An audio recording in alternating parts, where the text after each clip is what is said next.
Assalamualaikum warahmatullahi wabarakatuh. Kembali lagi ke channel kami. Saya ucapkan banyak terima kasih yang telah mengklik nonton video kali ini. Dan di kesempatan kali ini saya akan berbagi sedikit hal pada kawan-kawan tentang bagaimana ya di musim kemarau ini.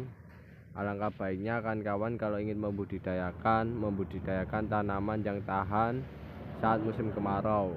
Salah satu komoditas yang kami saranin dan kami rekomendasikan dalam budidaya di musim kemarau adalah komoditas kacang-kacangan sama jagung ya kawan. Karena apa? Karena di musim kemarau semacam ini komoditas ini termasuk tanaman yang cocok sekali di musim kemarau, terutama dalam proses pertumbuhannya dan perkembangbiakannya.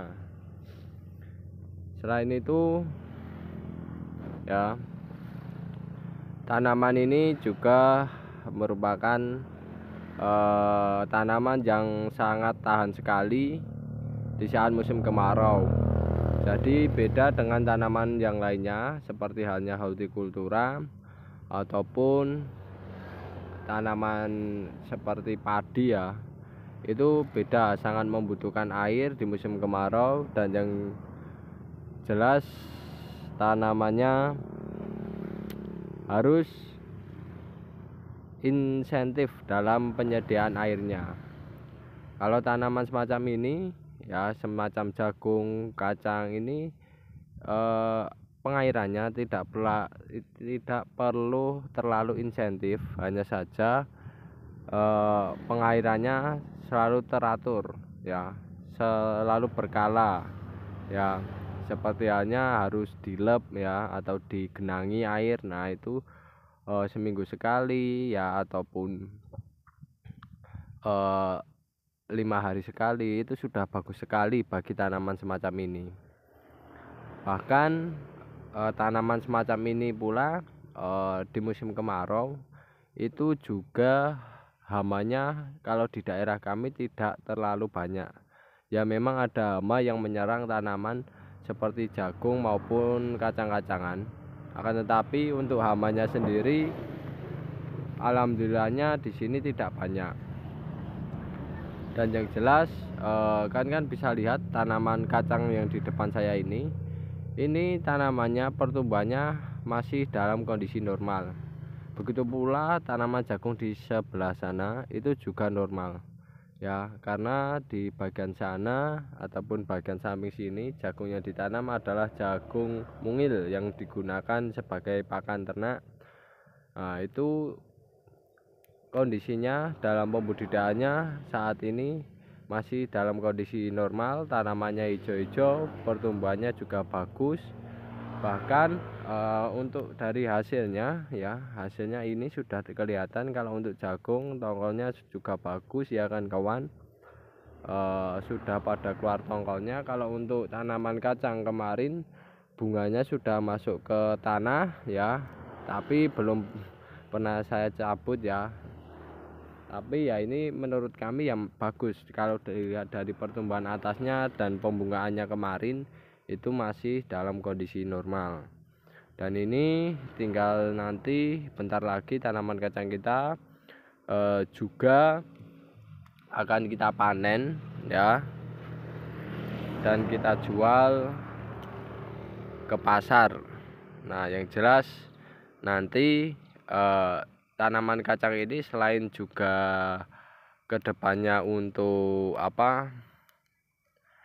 untuk dijual kacangnya, kita juga memanfaatkan limbahnya sebagai pakan ternak ya. Karena ternyata beberapa jurnal mengatakan itu kalau tanaman kacang-kacangan itu mengandung banyak protein, tapi kalau kami ya tidak terlalu saya perhatikan itu. Yang penting limbahnya masih bisa kita manfaatkan secara maksimal. Begitu pula tanaman jagung ya, sebagai pakan ternak, terutama ternak ruminansia, karena kami juga memiliki domba. Nah itu cocok sekali ya untuk membudidayakan tanaman-tanaman semacam ini kan kawan, sehingga di musim kemarau bisa survive dan kita tidak terlalu menguras banyak tenaga dan biaya saat musim kemarau, apalagi lahannya di musim kemarau semacam ini pengairannya tidak berjalan secara lancar banget ya kan. Nah itu kawan-kawan bisa menanam komoditas yang tahan-tahan semacam ini kan kawan. Memang kalau segi hasil pastinya kalau dari hortikultura sama ini menurut saya ya mungkin kalau secara intensif itu banyak hortikulturanya, tapi kalau untuk perlakuan ya kalau untuk perlakuannya lebih enak yang kacang ataupun jagung, menurut saya semacam itu, karena ini tanamannya tidak terlalu ribet banget kan kawan, dan itu mudah tumbuh, mudah survive dengan kondisi kemarau semacam ini, dan biaya yang dikeluarkan pun tidak banyak ya dalam memproduksi ini. Dan ini juga ya, selain itu tanaman-tanaman khususnya kelompok legum itu juga membantu lahan kawan-kawan untuk menyuburkan atau mengaktifkan biologi yang berada di tanah, karena akar dari tanaman legum itu sendiri ataupun kacang-kacangan itu biasanya ada bakteri-bakteri yang mendukung dan proaktif terhadap tanaman yang kita budidayakan, seperti halnya rhizobium.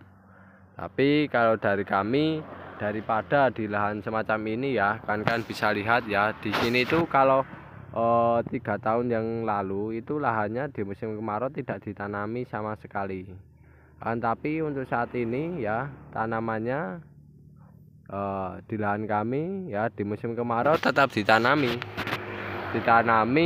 tanaman yang bisa survive, mudah perawatannya dan tidak terlalu ribet, dan keuntungannya bisa mendapat dua, yaitu sebagai pakan ternak dan dijual hasilnya semacam itu, dan ada nilai tambahnya lagi jika bisa menjaga kesuburan dari tanah yang dibudidayakan ya semacam itu.